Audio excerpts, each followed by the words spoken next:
Okay, so this is going to be a quick summary of my experience with this pretty amazing lens, the Canon EF 200mm f2.0 IS USM, and it is truly an amazing lens. It's gotten pretty much every accolade you can lay on a lens, including several that have said that it is one of the best, if not the best lens ever produced. I'm not sure I would go that far, but it's pretty close. This lens was first produced in 2008 and stopped being produced in 2021.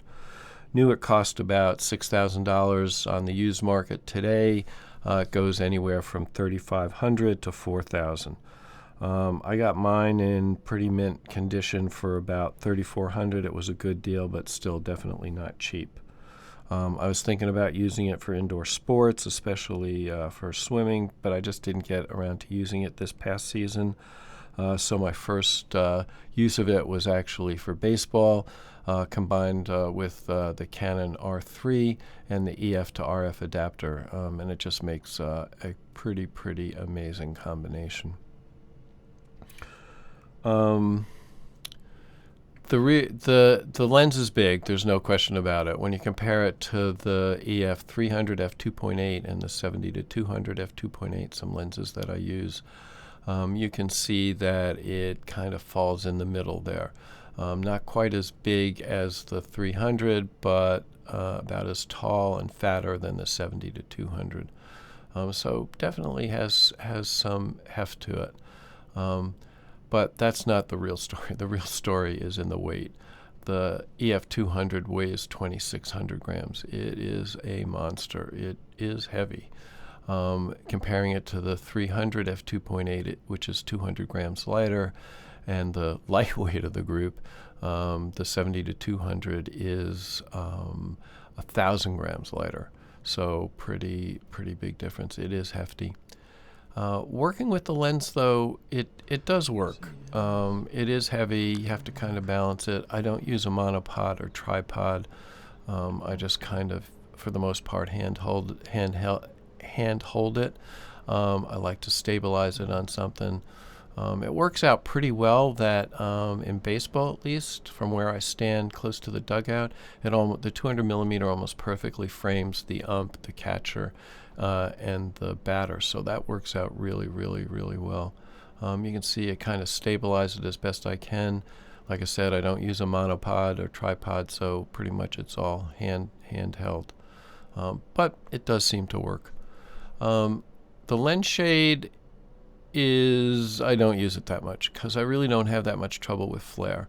It doesn't really add any weight. It does make it just look bigger, and so I tend not to use it that much unless I'm shooting like into the sun or something, and that's kind of that.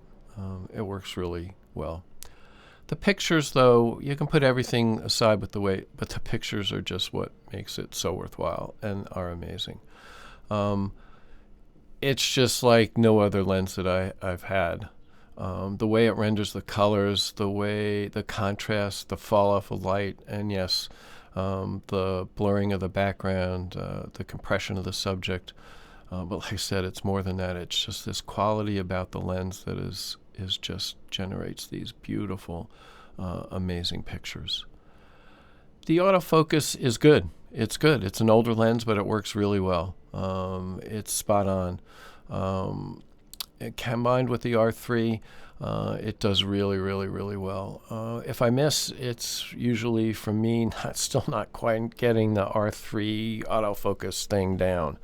But when I point it, it works out really well. It'll just pick up the subject I want, and it locks on, no problem.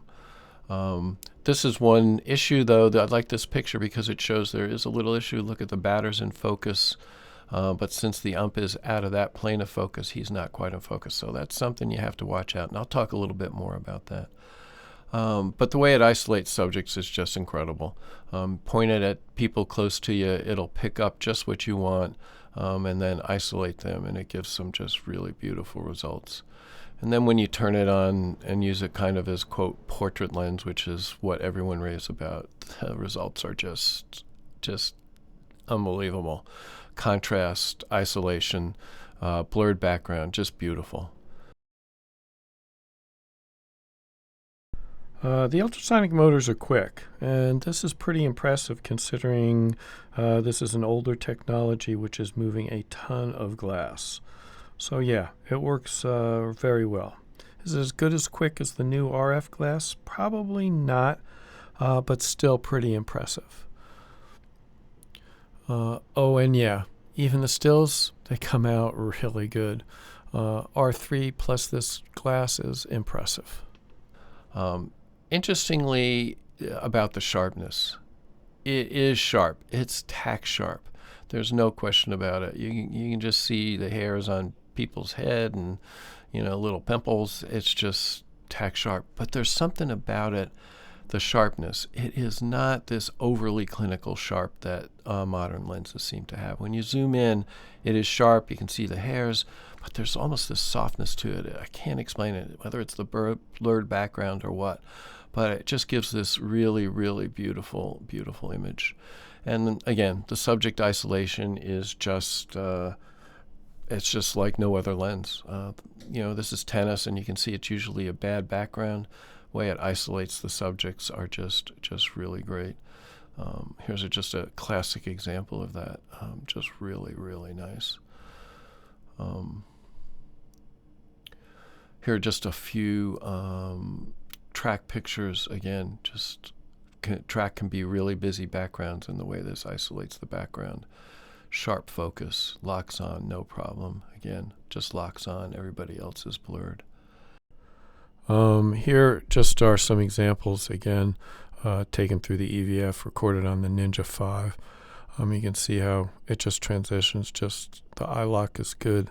With the R3, which is amazing, just captures it, go, boom, right there. Everything else is not in focus. Again, kind of getting up there, locks on, boom. Just really good. Move it around a little bit, again, locks on, get it right there. Just does it every time. The R3 is amazing. Someone's in the way, but it just kind of locks on, and here you go again. Transitions work really well. It's not fooled. It works so well with the Canon R3. In a distance, it just locks on. You can see everybody else around it is blurred. Again, pick the guy, kid, boom. Really like it. Some technical stuff. Okay, so the exposure. So yeah, so you're shooting at f2 in bright sunlight. So it's usually ISO 100 for the stills, and like a 4,000th of a second or higher, even for the shutter speed, and that seems to work okay. For video, it's a little different, since the EOS R3 only goes down to ISO 800 in video mode. So this works out to maybe 3 f-stops more that needs to be compensated for, which really raises the shutter speed. And this has actually led me to investigate some possible ND filters for this. And there are a couple of possibilities. I'm not going to spend a lot of time on these because I'll probably review them later. The first is the Mikey, and that's just basically the EF to RF adapter, and in it is this pretty neat variable ND filter. I've tried it out a little bit, and it works really pretty good. It's relatively cheap, so it's a good possibility. The other is the Kalari drop-in filter for the telephoto lenses. It literally goes into the slot that's on these large telephoto lenses that Canon has, and again, works pretty well.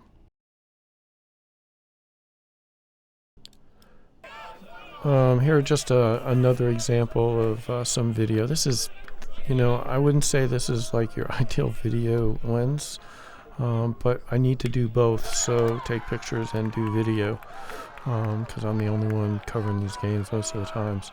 And you can see for video, it actually does pretty well. Picks it up, maintains the focus pretty well, and just just does an alright job. Again, not the ideal video lens, but yeah, it does. And the video that comes out, it's just really, really, really nice.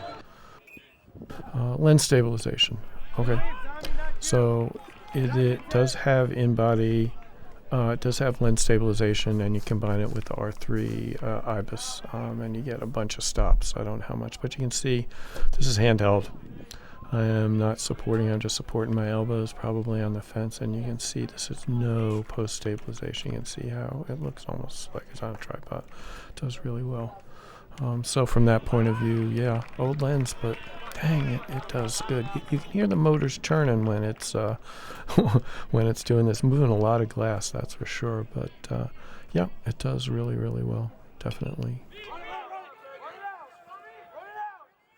Okay, there are some cons, and I'm going to just point out the 2 or 3 obvious ones. One is, yep, it weighs a ton. It's heavy. It's a heavy lens, but it's so worth it. I've used it all day in like doubleheader football, baseball games. It works good. Also used it in tennis where I have to like hold it and cut around, and it's does all right. The other thing is the narrow depth of field. You know, I mentioned that the narrow depth of field is a plus, but it can be a minus. If you want to take group pictures, it's a plus. Here's a tennis duo, doubles team. You can see the player on the right's in focus, the player on the left just not in focus because he's not in the same field of view. So if you wanted this picture, you'd have to change the f-stop. And so for group pictures, you have to be conscious of that if they're in different planes. Here's an example. If you wanted all this in, it's not going to happen. Number 6 is in focus. Everybody else is not. So that's the plus and minus. You have to be conscious of that. If it's in a group, you may have to change the f-stop real quick to get it to work. So a must-have accessory. I'm just going to mention this one. That's a lens cap for this guy. You can't fit filters. It's no filter thread, so it's open front element. So yep, Biluminous makes this front lens cap. Makes it for actually all of the large Canon telephoto lenses. $75 sounds like a lot, but it's so worth it. So yeah, absolute must accessory. I would definitely get it. So in conclusion, what can I say? What do I think? I think you know what I think. This is just an amazing and unique lens. It's just so rare that a piece of equipment can so catch your imagination, and this lens does just that. It's an incredible piece of glass that, combined with the R3, time and again just generates these beautiful images. There are times I wish I could take every picture with this lens. It almost feels like cheating. You just point it with the R3, press the button, and out comes these beautiful pictures. And I haven't even gotten to the best part yet, which will be shooting it indoors in low light conditions. So yeah, I can't wait. A lens to definitely consider putting into your bag. A truly amazing piece of photographic glass. And that's about it. Catch you later.